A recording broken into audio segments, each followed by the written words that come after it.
I was 3 weeks from the end of my contract when the heir started dying. That is not the dramatic way to say it, but it is the accurate way. 22 years I spent as a field medic in the Outer Reach campaigns, suturing wounds by torchlight, setting fractures in ship corridors too narrow to stand upright, talking scared young soldiers down from the edge of shock. Then the campaigns ended. My knees went, and the only work I could find that didn't require me to crouch under a hull or climb a ladder was a service contract mopping floors in the Valdorei Imperial Infirmary. 3 years of that. Mop, bucket, gray corridor, the smell of their antiseptic is sharper than ours and leaves a faint blue tinge on the grout. 3 weeks left on the contract. I had a bunk on a civilian transit vessel already booked. I was going home. My name is Vera Oakes. I am 61 years old. I have short gray hair, bad left knee, and hands that are steadier than they have any right to be, given everything they have done. The night it happened, finishing the corridor out to the East Surgical Suite. Long, slow push of the mop, the kind of rhythm you fall into after 3 years. The shouting started around the second hour of third watch. Not panicked shouting. Valdorei court surgeons do not panic in a way a human would recognize. Their version of panic is a very fast, very clipped exchange of technical language with a rising harmonic at the end of each phrase. Almost like a question, except no one is asking. They are simply failing to find an answer. I had heard that sound twice before in 3 years. Once, when a general's aide came in with an arterial nick that their instruments kept reading wrong. Once when a kitchen worker swallowed a cleaning tablet by accident and their neutralizing agents were incompatible with human biology. They had called me in for that one, because I was the only human on the floor, and they needed to know if our approach would translate. This time they did not call me. I kept mopping. The clipped exchange got faster. A cart rattled past the double doors. I heard the air before I saw anything. A sound halfway between a cry and a low keening note. The kind of sound a child makes when the pain has gone past fear and settled into something duller and more frightening. He was 4 years old. I knew that the way you know things when you mop the same floors long enough, you overhear, you piece together. The empress's only son, small even by Valdorei standards, with that pale silver skin they all have, and eyes the color of deep water. I had seen him twice in the corridors, once walking with a nurse, once being carried past me asleep. He had looked at my mop bucket the second time with the focused curiosity children use, on things adults have stopped seeing.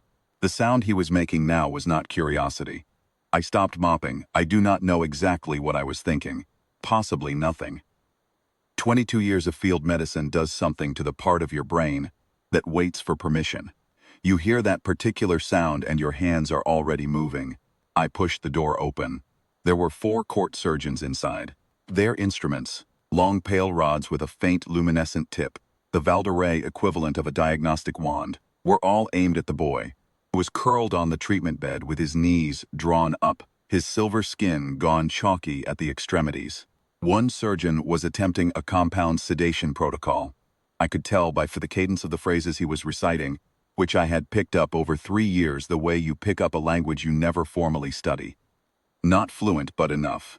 The sedation was not working. The boy was not calming. His body was fighting it, which told me the sedation was addressing the wrong thing. I have seen that before. Not in Valdorei children, but the principal travels. "Excuse me," I said. None of them looked up. "Excuse me," I said again louder. The lead surgeon turned.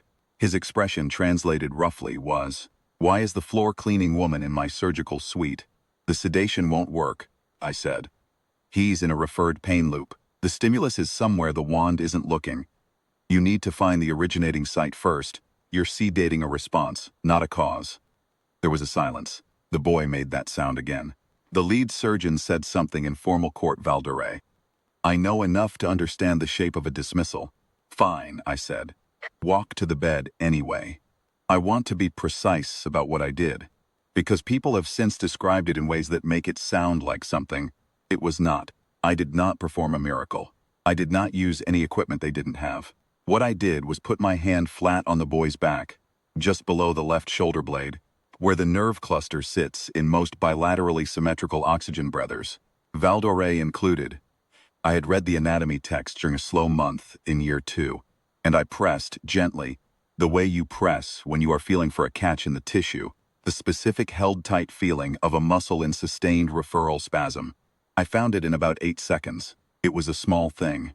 A minor intercostal spasm, probably triggered by a fall earlier in the day.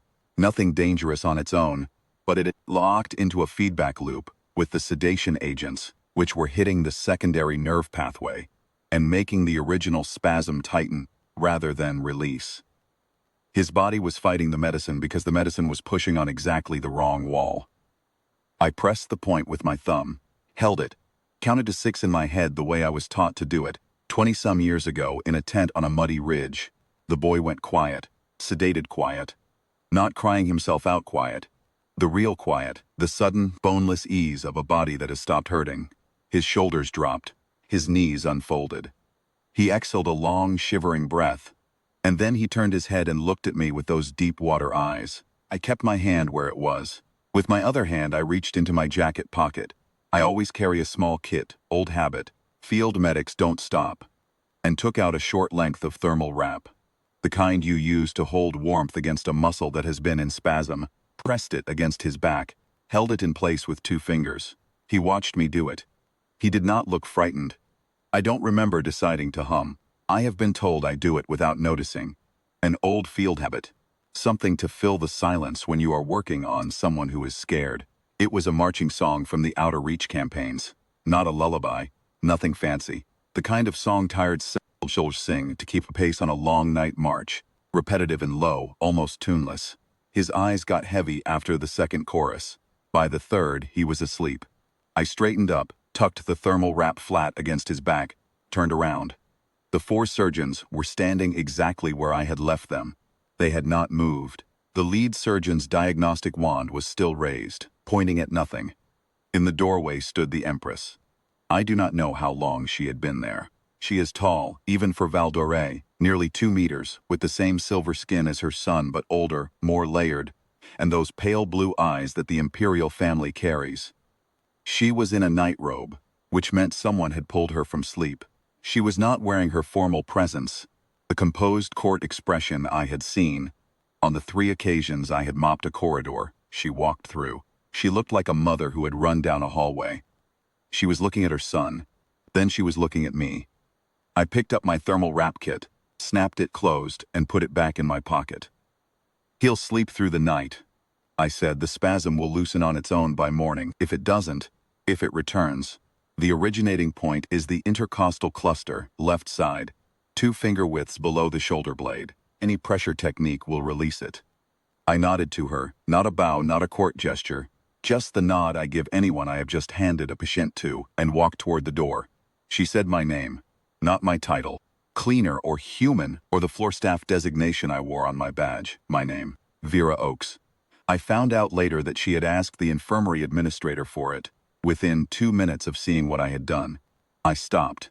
She asked me, in careful standard, she speaks it well, better than she lets on in formal court, how I had known where to look. 2 years of field medicine, I said.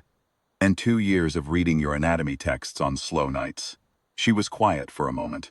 Then she said that her surgeons had been working for 40 minutes. I know, I said. I could hear them. Another pause. Her son slept. The court surgeons had not moved. She asked me if I would stay. I told her I had a transit bunk booked. 3 weeks. She said she understood, and she thanked me. Not in the formal court phrasing, but in the plain short form Valdorei use when they mean it, and she stepped aside so I could pass. I went back to the corridor. I finished the section I had left. I wrung the mop out and wheeled the bucket to the service cupboard. 3 weeks later, I boarded the transit vessel. 1 week after that, I received a sealed message from the imperial household. It was a commission offer, a formal imperial medical advisor post, my own suite, my own staff, a stipend that would have made my field corps pension look like pocket change. The commission had no end date. It was, as far as I could tell, permanent. There was a handwritten note at the bottom. Not the Empress's court signature. Just her name, Saravel, the way you write your name when you are writing to a person rather than a subject. She said that her son had asked about the human woman who sang him to sleep. She said that he had called me the humming lady, and that he had asked if I was coming back. I sat with that letter for a long time. Then I wrote back. I told her yes. I told her I had one condition, that I keep my service badge. Not the court title, not the formal robes. The badge with my name and my grade level designation on it. The one that said I worked there, the same as anyone else. She wrote back in 2 days. Agreed. I unpacked my bag. I have been here 4 years now. The heir is 8. He is, as children go, relentless, curious about everything, particularly machinery and old earth songs, of which I apparently represent an inexhaustible supply. His mother does not call me Imperial Medical Advisor in private. She calls me Vera, in that plain short form, the one they use when they mean it. I still carry the field kit in my jacket pocket. Old habits.